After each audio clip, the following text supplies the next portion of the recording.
तो कहा अगर अली नहीं तो कुछ नहीं, इधर भी अली, उनके साथ भी अली हैं। यानी एक खुशतबी भी हुई, इल्मी बात भी हुई, साथ मुस्कुराहट भी हो गई। इस तरह खुशतबी बाद दफा ऐसा भी होता है, बंदा हक पे होता है तो वो पकड़ने आ जाता है और बंदा भी वही है, वो है भी हक पे, तो बचना कैसे है? वो कहते हैं वो किधर है, वो थोड़ा साइड पे हटके कहता अभी तो इधर ही थे, तो वो समझता है वो चला गया।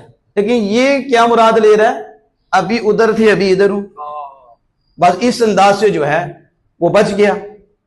यानी कि जिनको अल्लाह पाक ने नवाजा, जिन्होंने इल्म हासिल किया, इस अंदाज से वो झूठ से बची और जरूरत के वक्त उन्होंने ऐसे अल्फाज तौरिया इस्तेमाल किए हैं जिससे गुनाह भी नहीं बल्कि ऐसे करने से अल्लाह राजी होता है। अब दूसरी सूरत कि कहां झूठ बोलना वाजिब होता है, अब इसका खुलासा मैं आपके सामने रख देता हूं।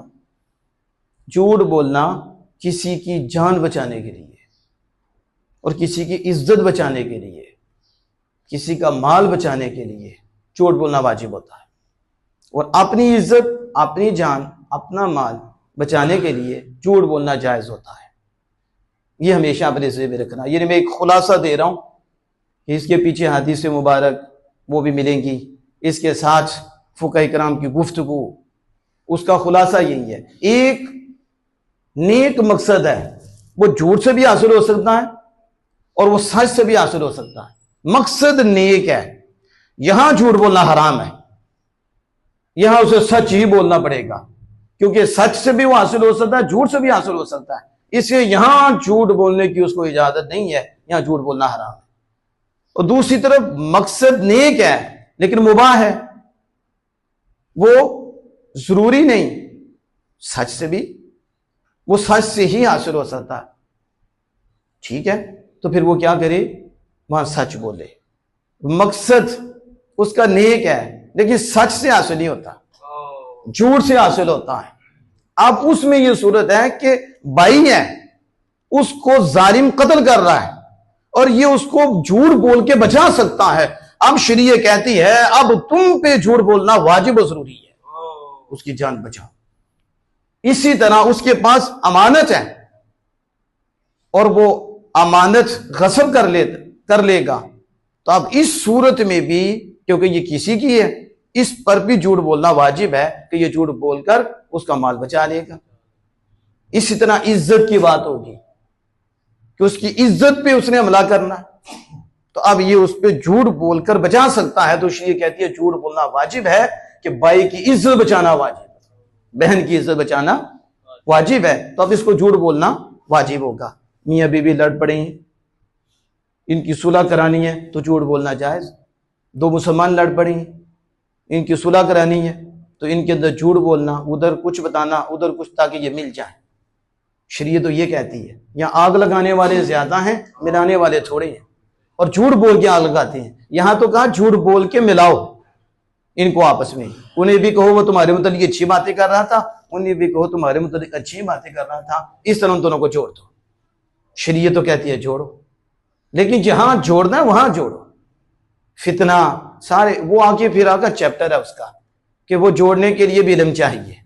ये ना हो कि जोड़ा और माथा और फट गया और मसला बन गया, कत्ल व गारत हो गई, ये भी शरीयत फरमाती। इसके अलावा दीगर जगह आप पढ़ेंगे तो उसमें आपको ये चीजें मिलेंगी। तो मैं एक दो बात करके इस पे मुकम्मल करने लगा हूं। खुलासा उसका फिर यही है कि हर झूठ हराम नहीं है, बात झूठ बोलना वाजिब है, बात झूठ बोलना जायज है, उसके मौके हैं। लेकिन जो झूठ बोलना हराम है उसकी सदाएं अपनी जगह पे वजूद हैं। फिर झूठ आगे फैले उसकी और सख्त सदा है, वो झूठ की तशहीर हो। और फिर इसमें इल्जाम लगाना ये इसका अगला है। फिर खुदा पे झूठ बोलना सबसे बड़ा गुनाह है और उससे नीचे आमिना के लाल है, अंबिया हैं, इनकी तरफ निस्बत करना झूठ की और इन पे बोहतान लगाना, ये फिर दर्जा बदर्जा गुनाह होगा। आज लोग लगा रहे हैं, आज लोग कर रहे हैं, नाउज़ु बिल्लाहि मिन ज़ालिक। वो नबियों को भी नहीं छोड़ते और निस्बत हुजूर की तरफ कर देते हैं, कहते हैं हुजूर ने फरमाया, हालांकि बात ऐसी नहीं है। ऐसे भी हैं जिनको पता भी है कारोबारी, माल, दौलत, शोहरत उसके तालिब होते हैं। मैं आखिरी बात करके मुकम्मल करता हूँ। बड़ी खूबसूरत बात हकीमुल उम्मत मुफ्ती अहमद यार नईमी रहमतुल्लाह अलैह ने लिखी है और कमाल है, और ये हकायत है। फरमाते हैं कि एक शख्स किसी हकीम के पास जाकर कहने लगा, हकीम साहब मुझे गुनाहों की दुआ दरकार है, पुड़ियों वालों से भी गुनाहों की दुआ चाहिए। लेकिन वो बंदा भी बड़ा सियाना था, चला गया हकीम के पास और जाकर कहा, हकीम साहब मुझे गुनाहों की दुआ दरकार है। तो हमारे यहाँ क्या होता है, ये ज़रा तकलीफ हो जाए तो फिर आराम से नहीं बैठते हैं, और ईमान के हवाले से और दीन के हवाले से सर पे जूं भी नहीं चलती हमारे, मसले कोई नहीं। लेकिन ये अल्लाह के बंदे की बात होती है जिस पर आपका कर्म हो जाए। कहा, हकीम साहब गुनाहों की दवा दरकार है। हकीम हैरान हो गया, ये कैसा बंदा आया है, ये तो जिस्मानी मर्ज की नहीं बात कर रहा, ये रूहानी मर्ज की बात कर रहा है। तो उसका इलाज बताइए, उसकी दुआ दीजिए।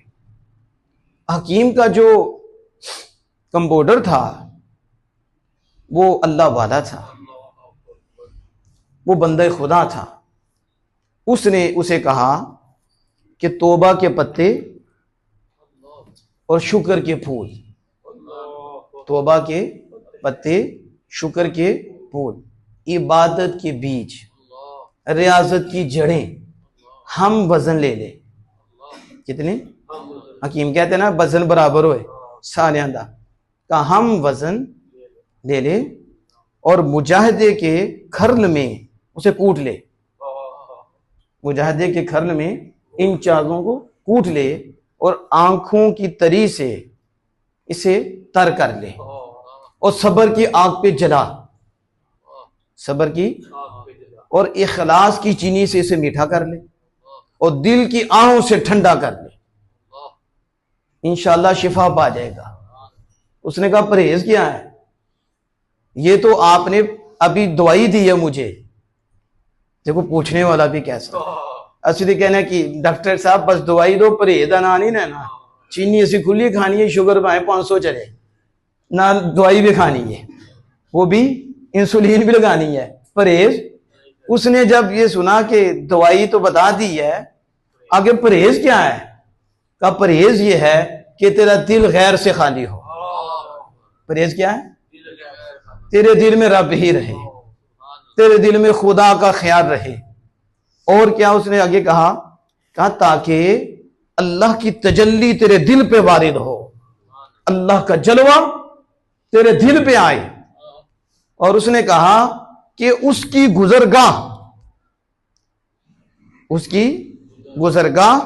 और इबादत की रोजे के ये दरवाजे के इबादत की को झंडियों से आरास्ता कर दे।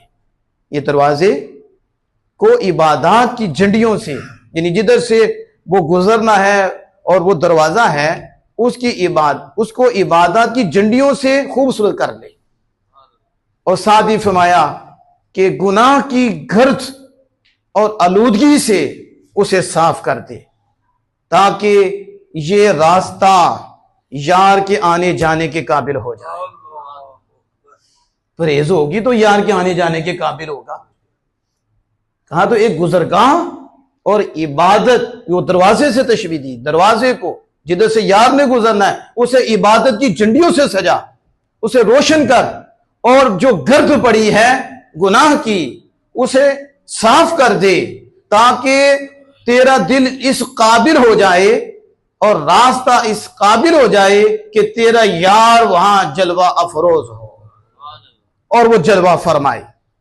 नीज उसने कहा अपने नफ्स से अम्मारा के गले में किसी मुर्शिदे कामिल की गुलामी का पटा भी डाल दे, ताकि कहीं तो हलाक ना हो जाए, तो मारा ना जाए। जब ये कर लेगा फिर गुनाह नहीं होगा, जब ये कर लेगा। अब जरा सोचो इस पे, अगर हम गुफ्तगू करें तो कितना टाइम चाहिए, इसको खोलें, आप खुद गौर करना कि उन्होंने बात कौन सी की है। मैं कहता हूं कूजे में दरिया बंद कर दिया, झूठ क्या है, कोई बीमारी रहती नहीं।